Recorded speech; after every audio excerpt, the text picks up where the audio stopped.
We are finishing up this series, Abraham School of Finance. So, who's excited for the word? Okay, meron isa, tsaka dalawa dun sa likod. Okay, we're all excited. If you have your Bibles with you, I hope you brought it with you. Genesis chapter 22, basahin natin verse 1 to verse 18. Can I invite everybody to please stand as we read the Word of God? Okay, Genesis chapter 22, basahin natin verse 1 to verse 18. Okay, together it says here, sometime later, God tested Abraham. He said to him, Abraham, here I am, he replied. Then God said, take your son, your only son, Isaac, whom you love, and go to the region of Moriah. Sacrifice him there as a burnt offering on one of the mountains I will tell you about. Early the next morning, Abraham got up and saddled his donkey. He took with him 2 of his servants and his son Isaac. When he had cut enough wood for the burnt offering, he set out for the place God had told him about.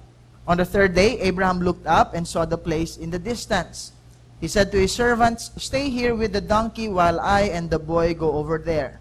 We will worship and then we will come back to you. Abraham took the wood for the burnt offering and placed it on his son Isaac, and he himself carried the fire and the knife. As the 2 of them went on together, Isaac spoke up and said to his father Abraham, Father? Yes, my son, Abraham replied. The fire and wood are here. Isaac said, but where is the lamb for the burnt offering? Abraham answered, God himself will provide the lamb for the burnt offering, my son. And the 2 of them went on together. When they reached the place God had told him about, Abraham built an altar there and arranged the wood on it. He bound his son Isaac and laid him on the altar on top of the wood. Then he reached out his hand and took the knife to slay his son. But the angel of the Lord called out to him from heaven, Abraham, Abraham. Here I am, he replied. Do not lay a hand on the boy, he said. Do not do anything to him. Now I know that you fear God because you have not withheld from me your son, your only son. Abraham looked up, and there in a thicket he saw a ram caught by its horns. He went over and took the ram and sacrificed it as a burnt offering instead of his son. So Abraham called that place, the Lord will provide. And to this day it is said, on the mountain of the Lord it will be provided. The angel of the Lord called to Abraham from heaven a second time and said, I swear by myself, declares the Lord, that because you have done this and have not withheld your son, your only son, I will surely bless you and make your descendants as numerous as the stars in the sky, as the sand on the seashore. Your descendants will take possession of the cities of their enemies, and through your offspring all nations on earth will be blessed, because you have obeyed me. Let us pray. Lord, we thank you for your word. I pray that you will speak to each and every one of us. So like Abraham, Lord, that we will live a life of faith, a life that is pleasing to you, and a life, Lord, that is blessed, so that we could be a blessing to the people around us. We commit this time to you, Lord God, as we pray in Jesus' name. Amen. Amen. You may take your seats. Okay, tinatapos po natin itong series, Abraham's School of Finance. And we've been learning from this series how to be blessed and how to stay blessed. Yun po yung whole issue dito sa Abraham School of Finance. But although we're talking about finance, I hope we're learning that it's also not just about money, money, money. Okay? It's the blessing of God. Of course, kasama din yung blessing ni Lord that brings wealth. But He also adds trouble to it. Kasi we can follow the world's way to be blessed, to get more money, but there will be so many troubles associated with it. But it's not like the way God blesses us. So, we were learning from the life of Abraham. So, kung nandito si Abraham, I'm sure magugulat siya, no? Meron pala akong school of finance. Hindi ko alam. Okay? Pero kung nandito si Abraham and he's gonna teach us something about the blessings of God and how to stay blessed and not just be blessed, ito po yung mga topic na i-share niya sa atin. First, we looked at covenant. Okay, we looked at how God in Genesis chapter 12 made a covenant with Abram. Abram pa pangalan niya. Okay, exalted father. Sabi ni God, if you're going to leave your people, your country, your father's household, I will bless you. I will make your name great. I will make you into a great nation. And all nations will be blessed through you. Whoever blesses you will be blessed. Whoever curses you, I will curse. So, ngayon, from Abram, magiging Abraham ka. Father of many nations. And God established that through a covenant. Meron siyang commitment kay Abram. Okay? Because God relates to us on the basis of His covenant, and we have to relate to Him on the basis of faith, believing Him. Now, Lord, you are faithful. you are true to your promises if you fulfill nyo yan in my life. And as heirs of Christ, in Christ tayo, no? Tagapagmana rin tayo of the same promise from our father of the faith, si Abraham. Tapos pinag-usapan natin yung stewardship. Okay, part 2. We talked about stewardship, and we've learned from the life of Abraham na kung paano natutunan ni Abraham from doing things the world's way to eventually trusting God and being faithful with whatever little that God has given us. Because God is calling us to be faithful stewards. Kailangan makita natin na God is entrusting to us these possessions, these material things for a purpose. And we have to see it as a tool. And God is also testing us. Kung faithful tayo with little things, God can entrust us with more. Okay, yun yung natutunan natin sa stewardship. God is calling us to be faithful stewards. Okay, tagapag-manage lang tayo, tagapangasiwa, okay, ng mga properties na binibigay, blessings na binibigay ni Lord sa atin. And we need to learn how to do that. Okay? So that God can entrust us with more. So the blessings will not destroy us, but the blessings can enhance our life para ma-fulfill natin yung purpose tsaka yung destiny ni Lord sa buhay natin. On the third week, last week, pinag-usapan natin yung tithing, okay, which is one part of faithful stewardship. That we are to put God first through our tithes. Okay, yung 10th, ibig sabihin ng tithe, the 10th or the first. And we've learned that God is honored when we put Him first and give Him our best. It's not everything that God asks of us, although He owns everything, pero yung 10% is a picture of how God is first and God is the most important part of our lives. It's a representation of everything, and now God has entrusted to us the rest for our enjoyment and for our use. Okay, so ngayon, pag-uusapan natin generosity. Everybody say generosity, which is another part of being a faithful steward. Okay? Generosity. Ano ibig sabihin ng generous or generosity? Generosity simply means someone who gives more than what's normal or what's usual or what's expected. Okay, ano ba? Pagka binless ka, tapos nag-expect ka lang this much, pero mas sobra yung binigay, ang dating sa iyo, wow, generous. Di ba? More than what's expected, more than the usual. Now, as we talk about generosity, if there's one thing I want us to really know and remember from this message is this. God wants you and I to be blessed, to be a blessing. Pwede ba natin basahin yan together? God wants you to be blessed, to be a blessing. Okay?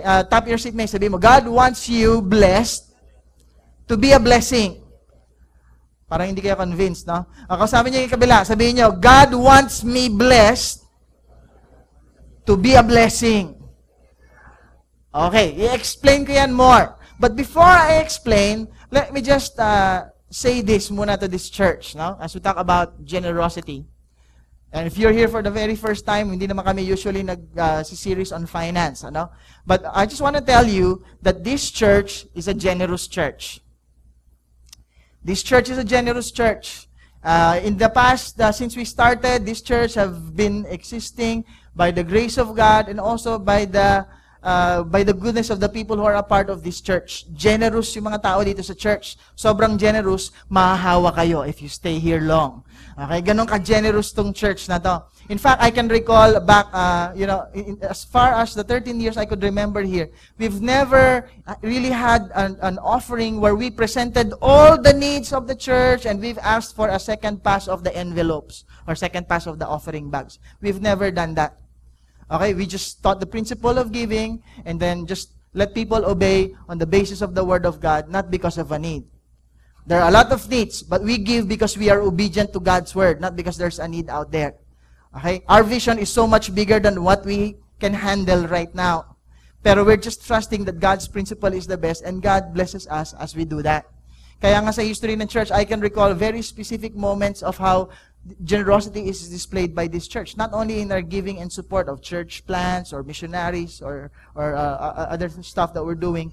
Pero one time, nung bago pa lang tong center na to, medyo matagal, no? Mga puro kahoy, hindi pa sementa, hindi pa nakapintura yung mga yan. Merong isang kid from the kids church, hindi na siya kid ngayon, okay? High school na ba siya? College. College na siya ngayon. Nung nakita niyo yung ganon, On her own, nobody telling her. Pumunta siya ng kids church, dala niya yung kanyang alkansya, sabi niya, I want to help build the kids church. That's generosity.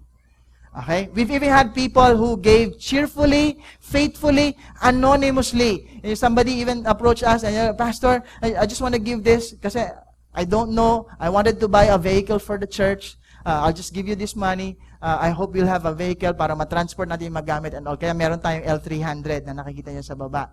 We bought that cash. Okay? Because of the generosity of the people in the church.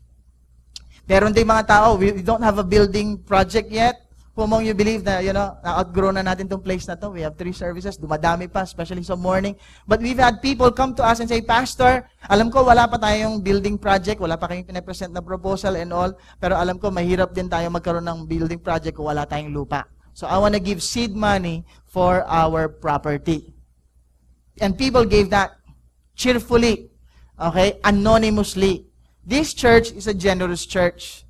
Kaya pinoprotektahan din natin yung mga generous people in the church. Wala tayong pinopost, sino yung mga nagbigay, magkanong binigay, kasi baka may hahabulin sila ng mga taong gustong makatanggap. Okay, so this is a generous church. So pag yung mga katabi mo, sabi mo, thank you for your generosity. Okay, thank you for generosity. Okay, good. We appreciate you for that. And this is just our way of also to honor the generous people of the church. But let me just say this, na generosity is not whether you have so much capacity to give. Okay? Kasi alam naman natin in the Bible that God honored the woman, the widow who only had 2 very small copper coins in the offering. Can you imagine? Hindi lang copper coins, very small pa. Kasi in God's eyes, she gave her everything. Okay, so it's not really whether just for the rich, it's for every one of us. Generosity is a message for all of us. Okay, tapigin mo yung katabi mo, sabi mo, generosity is a message for you. And a message for me.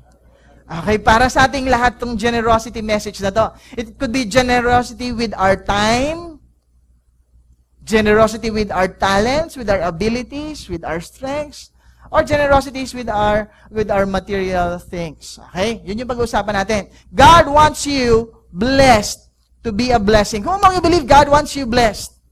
Okay, talaga naniniwala tayo. God wants us to be blessed. Hindi masamang mangarap na maging blessed. Okay? I hope you will not think, it's just all about the money.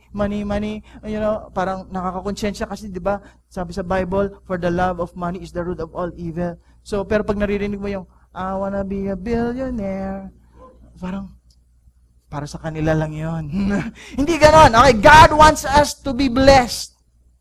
Regardless of your financial, family background, God wants you to be blessed. In fact, the Bible says He wants you to be the head, not the tail, the lender, not the borrower, the top, and not at the bottom. God wants His people to be blessed so much na yung mga taong hindi naniniwala kay God will look at us and say, ganyan pala maging Christian na ako. And I'm not talking about just material blessings. Okay? Kasi the blessings of God is so much more. God wants us to have a blessed life. Hindi masamang to believe God for blessings. In fact, God is always challenging us. You do not have because you ask not. How small is your faith? Palaging ganon. God wants us to be blessed. The Bible says He wants us to be so blessed that a good man will leave an inheritance to his children's children. Na blessed tayo, magbibigay tayo ng pamana, hindi lang sa anak natin, pati apo natin, bibigyan pa natin ng pamana. That's the kind of life God wants us to have. So kung hindi tayo feeling blessed ngayon, I want you to know that God wants you blessed.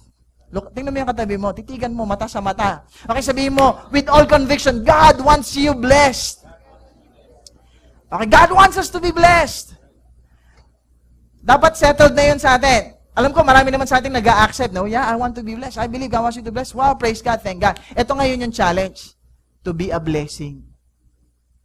Kasi sometimes, people will think, initial reaction, yeah, okay, God wants me to be blessed. Pero, pag ako na magbe-bless, saka na lang pagka-blessed na ako. Because I'm not yet really blessed right now. Or I don't really have enough yet. Parang gano'n. Kasi medyo blessed ako, pero what if something will happen to me tomorrow, or next week, or next month? Bali, wala lahat to. Mawawala lang bigla. So, I want more blessings, pero to be a blessing, saka na lang yan pagka meron na. Okay? I have so much more. Titingnan natin yan. God wants us to be blessed, to be a blessing. And we're going to look at that from the life of Abraham. And generosity is a test for us. Okay? Take note. Bago ko explain to yung sa life of Abraham, I hope you will not get this message and say, okay, sige, God wants me to be blessed. O sige, I want to be a blessing. So magbe-bless na ako, ganon. Tapos nalamitan ka, sorry, magbabayad ka na ng bill. Ay, sorry, wala kasi binless ko na yung mga ibang tao. That's not faithful stewardship. Okay? It's not faithful stewardship. Yung tithing is giving unto the Lord what's His. Generosity is faithful stewardship is learning how to manage not just the 10%, but the 100%. Nagtitithe nga tayo, we squander the 90%, hindi pa rin tayo blessed. Okay? We give God what's His, but we manage the 90%, God-glorifying way.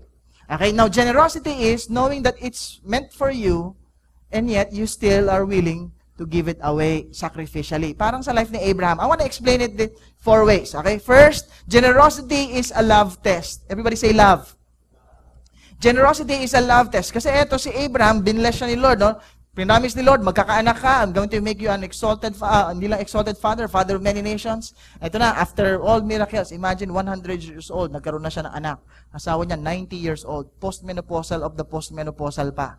Okay, pero finulfill ni Lord because faithful si Lord. Sabi dito, sometime later, God tested Abraham. He said to him, Abraham, here I am, he replied. Then God said, take your son, your only son Isaac, whom you love, and go to the region of Moriah. Sacrifice him there as a burnt offering on one of the mountains I will tell you about.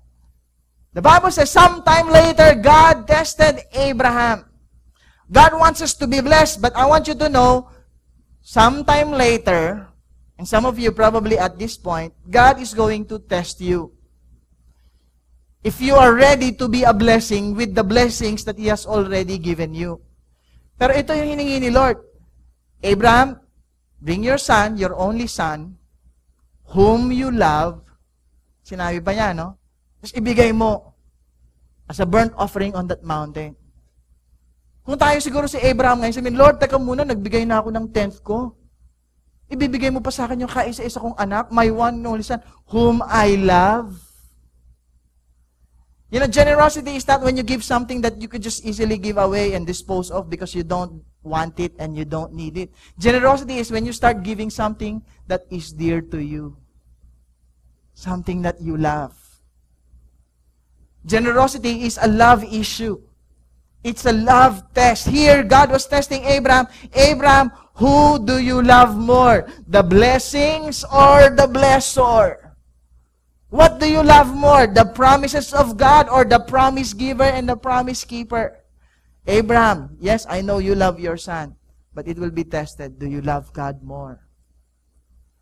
Alam natin in the New Testament, God gave this command, the greatest commandment of all, love God with what? All your heart, not with the 10% of your heart, not with the 10% of your mind, soul, and strength. With all your heart, with all your soul, with all your mind, with all your strength, and love your neighbor as you love yourself. And tayo as Christians, no, we do that. We love God first. We love our neighbor. Pero as God blesses us, unconsciously, we may not know this, but we ended up getting blessed and experiencing blessings, material stuff. Binibless tayo ni Lord, nakakabili tayo ng mga bagay, and we have all these things. But if we're not careful, maya-maya, nahulog na yung loob natin with the stuff that we have. We can buy the things that we need, the things that we want.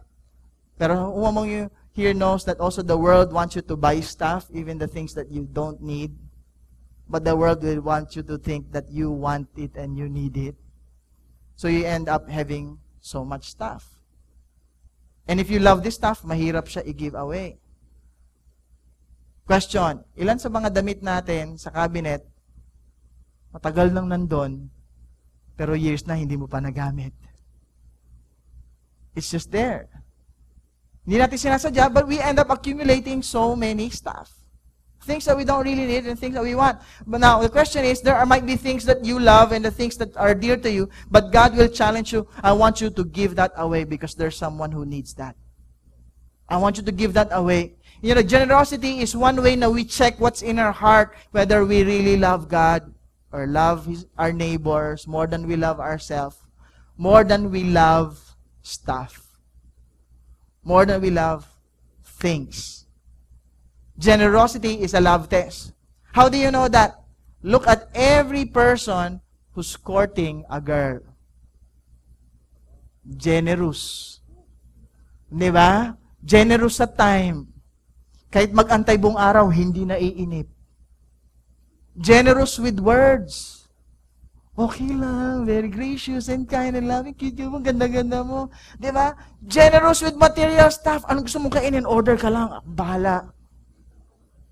Regalo, darating, may pasalubong, may chocolate, may di ba? Very generous. Pagka in love ka, hindi mo nararamdaman ng sakit sa giving. Because you're in love. Tama ba? Lahat ng married say, yes. Alam ko yung mga ibang asawa nag-iisip, where is the love? The love. The love. Generosity is a picture of loving. Yes, you can give without loving, but you can never truly love without giving. If you love someone, you will end up just really being generous. Kasama na yon. You know, when I courted my wife, grabe, sobrang in love ako. Kahit kagatin ako ng aso, hindi ko mararamdaman. Okay? Right? Talagang mag-iipon ako ng whatever, so I can go to Manila and spend time. Antay ako hanggang sa matapos yung off niya, tapos lalabas kami, tapos kahit saan niya gustong kumain, hanggat kaya. Diba, nakwento ko nga last week, willing nga ako maglakad pa uwi. Okay, basta, kung pwede lang, pag bibili ka ng ring, gusto mo, the best. Kung pwede lang tanggalin yung mata ko para malaki talaga yung bato sa engagement ring, gagawin ko because I love her. Diba? Love results to generosity. It's a love test. Now, kaya ko sinasabi yan kasi gusto ko lang i-remind yung mga husbands to love your wife, to love your family, more than you love stuff. Generosity is a love test. I hope we love God and love people more than we love things. And generosity is one way to break free from the power of material things. Para hindi tayo maging material girl or maging material boy. Okay? Let's be generous. The second thing about this is that generosity is a worship test. Everybody say worship. Continue natin, verse 3 to verse 5. Early the next morning, Abraham got up and saddled his donkey. He took with him 2 of his servants and his son Isaac. When he had cut enough wood for the burnt offering, he set out for the place God had told him about. On the third day, Abraham looked up and saw the place in the distance. He said to his servant, "Stay here with the donkey while I and the boy go over there. We will," what?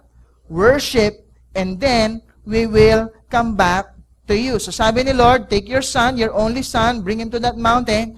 Si Abraham, grabe yung heart niya, no? Early the next morning, he gathered stuff, took the wood, and saddled the donkey, servants, kasama niya anak niya, umakyat sila, they traveled. Nung nakita niya na from a distance, on the third day, ibig sabihin, ganun sila katagal na nagpupunta na, no? Sabi niya, okay, iwan muna kayo dito, kasi pupunta kami ng anak ko doon. We will worship God there. For him, giving his one and only son to the Lord is worship. Worship. Everybody say worship. Pag sinabi natin worship, ang normal na pumapasok agad sa isip natin is people lifting up their hands and singing songs to the Lord. Okay, worship. Pero worship is actually a word that's a combination of worth tsaka ship.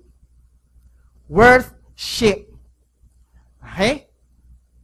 When you give a person his or her real worth, that's worship. Okay? Now, when Abraham heard God, I'm sure, ako siguro mahirapan kung may anak ka. Kahit 10 siguro yung anak mo, sabihin lang ni Lord, o bigay mo yung isa para 10%, mahirapan ka na. How much more your one and only son pa? Okay, pero sabi ni Abraham, hindi. Unang-una, I love God more than I love my son. Tapos pangalawa, si God yung nagbigay ng promise. He is worthy of everything. He is worthy of my obedience. He is worthy of all the love, all the adoration, all the praises that I could give Him. He is worthy. Yung mga iba sa atin dito, di ba, pagka meron kang ina-idolize na celebrity, magkakaroon ng game ang David Beckham, Donovan, with the Ascals. Yung iba, sobrang fan. Grabe, bibili ng ticket kahit mahal. Bibili ng mga jersey at isusuot. Matugtuto ng soccer kahit hindi marunong. Kasi for the love of the game and for the love of the people that they like, kukuha ng ticket, bibili, pupunta ng Manila para umattend, pipila ng mahaba para lang pumunta doon at manonood at magiging wild. Woo! Come on, go Ascals! Because they think it's all worth it. Question, what is God's worth to us? If God is worthy of our everything, we're even willing to make sacrifices just to give God what is according to His real worth. And the Bible says He's worthy of all glory, all honor, and power, and praise. Generosity is one way that we are declaring to ourselves that God is worthy of whatever sacrifice that I'm giving Him. That God is worthy kung ano man papagawa ni Lord sa akin, worthy of whatever sacrifice I have to make. Kailangan ko mapumunta ng maaga. Ang ganda nga ng kay Abraham, no? Kasi yung worship ni Abraham kay Lord, hindi nag-umpisa nung nasa mountain na siya. 3 days before, iniisip niya na. Hinahanda niya na yung dadalhin niya. Kasi mag-worship siya kay Lord. Tayo kaya, kailan kaya natin naiisip yung worship natin kay Lord? Pag Sunday na, nandito na tayo sa taas ng 3rd floor, narinig na natin yung music, saka pa lang natin, worship time na. Maganda sana, within the week pa lang, iniisip natin, this week, I'm gonna worship God. I'm preparing my heart, I'm preparing my mind. Ayoko mali kasi gusto ko ibigay kay Lord lang lahat ng energy ko para talagang all out ako mag-worship sa Kanya. I want to give my undivided attention. I'll bring my Bible and my notebook kasi I want to give God my undivided attention. I want to listen to Him. I want to obey Him. I want to know Him. I want to experience Him because He's worthy of my devotion. Because He's worthy of my passion. I want to be ready with whatever I can give to be a blessing to God and to His kingdom because He is worthy of everything. The third is this. Generosity is a faith test. Everybody say faith.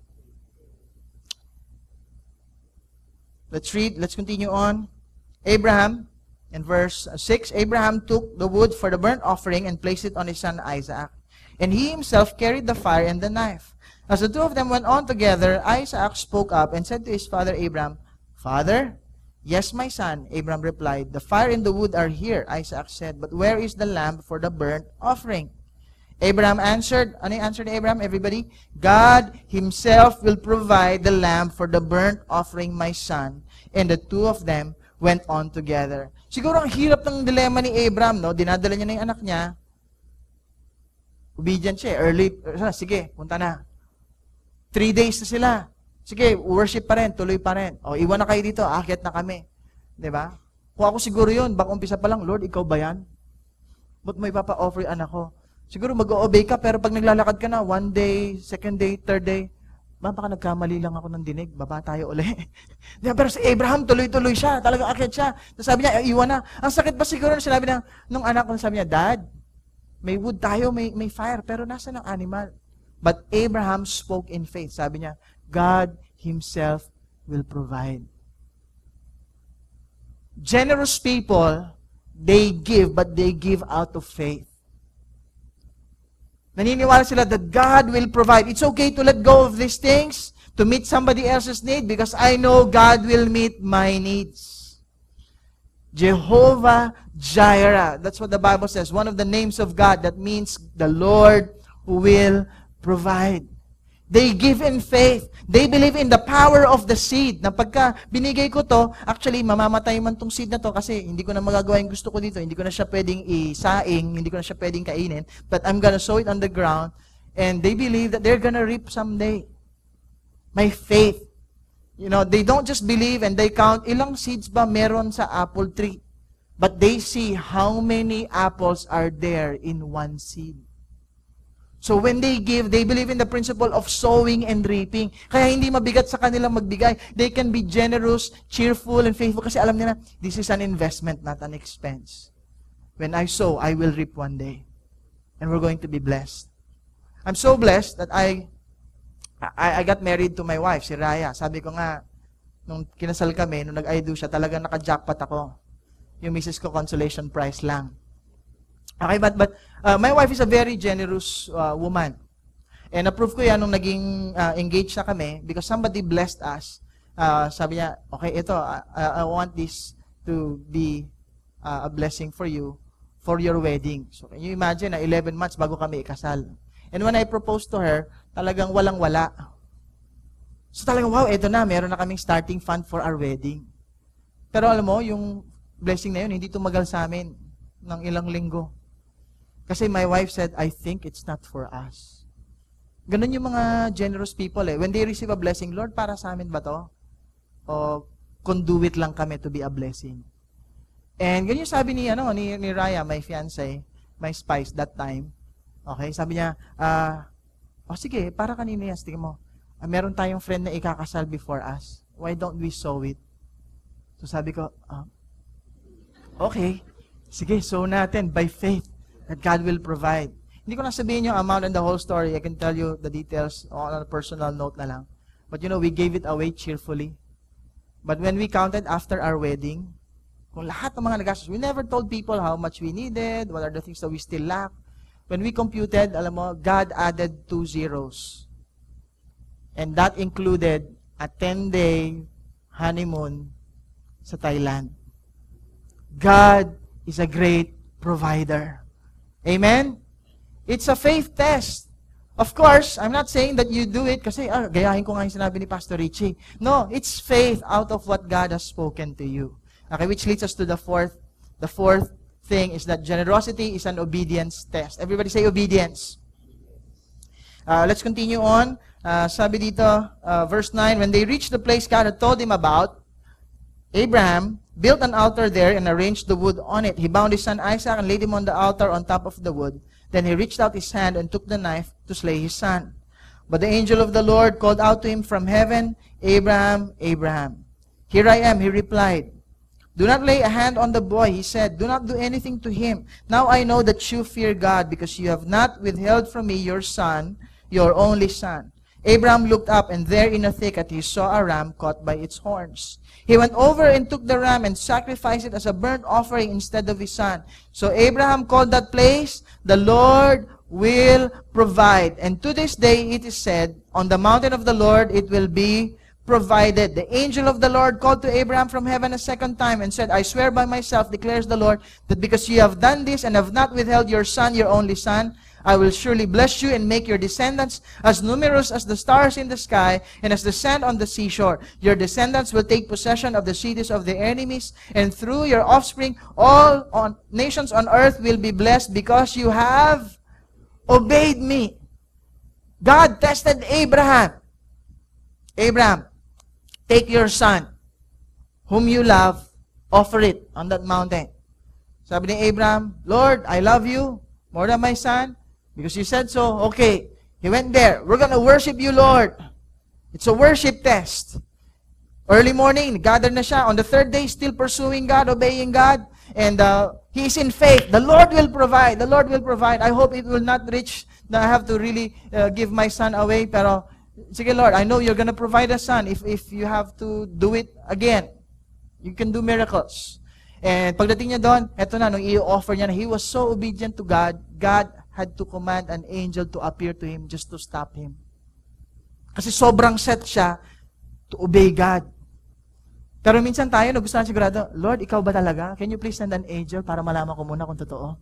Hindi si Abraham. Si Abraham talagang obedient siya. Early the next morning, akyat, parang, Lord, I'm obeying you. Kung hindi to, stop mo ako.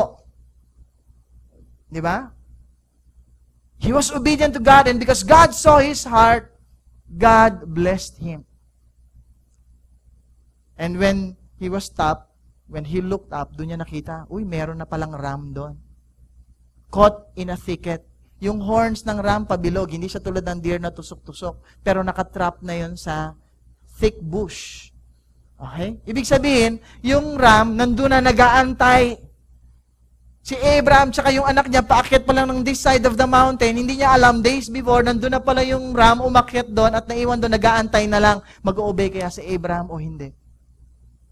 And that's what the provision of God is. God's blessing and God's provision are perfect. Like animal offered on sacrifice. And God is just waiting kung magiging obedient ba tayo to every step and every test that He's giving to us. But you know what? I found this true to my life, and of course, the pastors and the people that I know who've been obedient to God, pag sumusunod sila kay Lord, wow, grabe, buti na lang sinunod ko si Lord. So don't follow formulas. Huwag niyo gayahin, narinig ko si Pastor Richie sabi, binigay niya yung lahat ng laman ng wallet niya, the Lord, tapos gagawin niyo rin. Tapos mamaya, baka magtampo pa kayo kay Lord. Ba't walang nagpakain sa akin, nagpalakas bago ako maglakad? Bakit walang nag-offer sa akin ng sasakyan bago ako umuwi?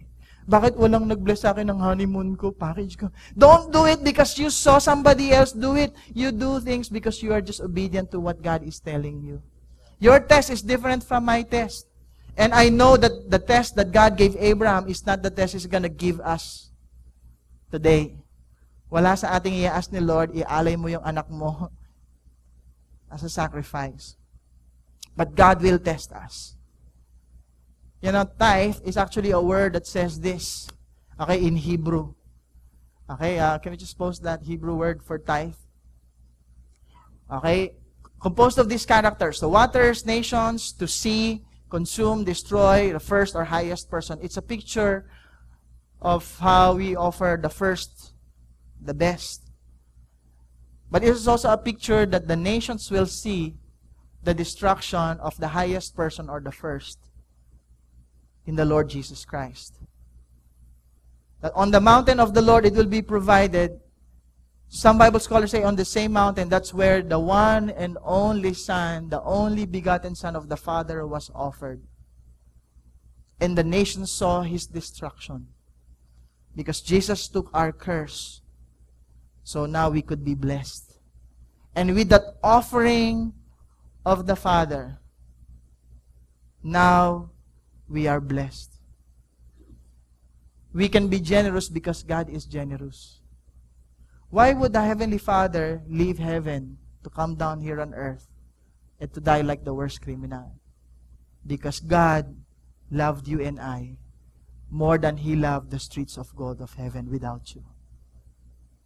God offered His one and only Son because He believed that you and I are worth every sacrifice that He's going to give to save us and to redeem us. God did that because He believed that the sacrifice that He will make will one day produce a generation, beginning with the firstborn, the Lord Jesus Christ. The beginning of a new race, of a people who will be of faith, who will believe Him and trust Him, that He is indeed a covenant-making and a covenant-keeping God. Because what He promised, He will fulfill, and death and hell could not stop Him. And He became obedient even to the point of death. Because He knows that out of His obedience to the will of the Father, by becoming the way, the truth, and the life for us, we also could become a people who will be obedient to Him in everything that God will command us to do, which is for our best. My hope and my prayer for all of us is that we will all be blessed. Whatever financial needs you have, I pray that God will bless you. I pray that God will prosper you. I pray that God will cancel your debts. I pray that God will supply so much more than what you can contain. But I also want us to remember that God wants to do that because He wants us to be a blessing. So that you can be a blessing to your family. So that you can be a blessing to the people around you. But more on a practical level, I hope we will pass every love test that comes along our way. Every worship test that comes along our way. Every faith test and obedience test that God brings along our way.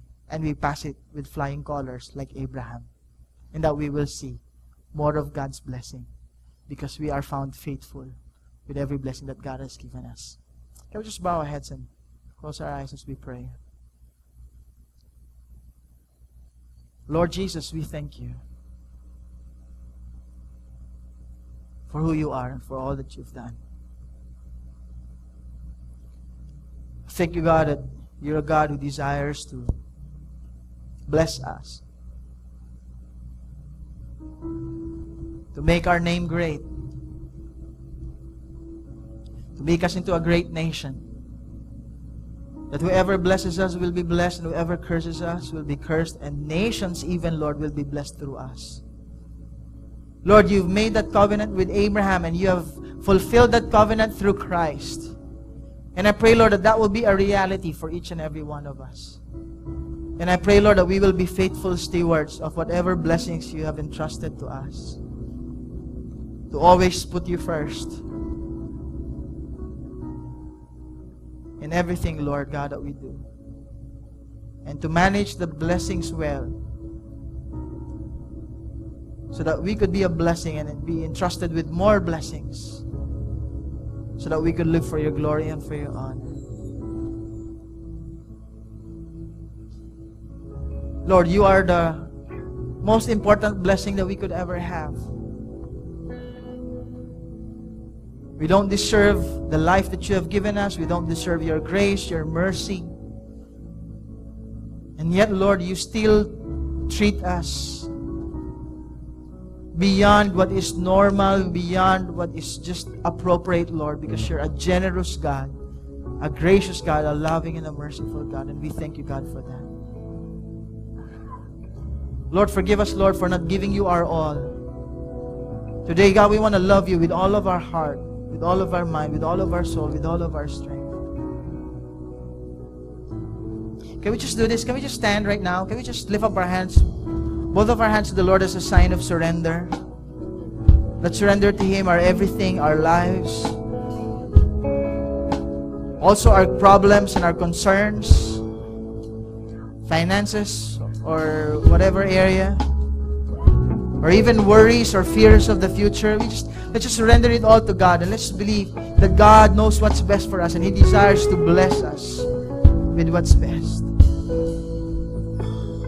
Yes, Lord, we surrender it all to you, Lord. Right now, pour out your grace, pour out your mercy, pour out your love, pour out your blessings, the blessing of your presence, Lord. Let's just worship Him with all of our heart, in spirit and in truth. You've just watched The Life of Victory. Victory Zamboanga meets every Sunday, 10 a.m. at Celebrity Hall Grand Astoria Hotel, and 3:30 p.m., 5 p.m. and 6:30 p.m. at 3rd floor, Unichan Building fronting Whimsy. Join us and experience the life of victory.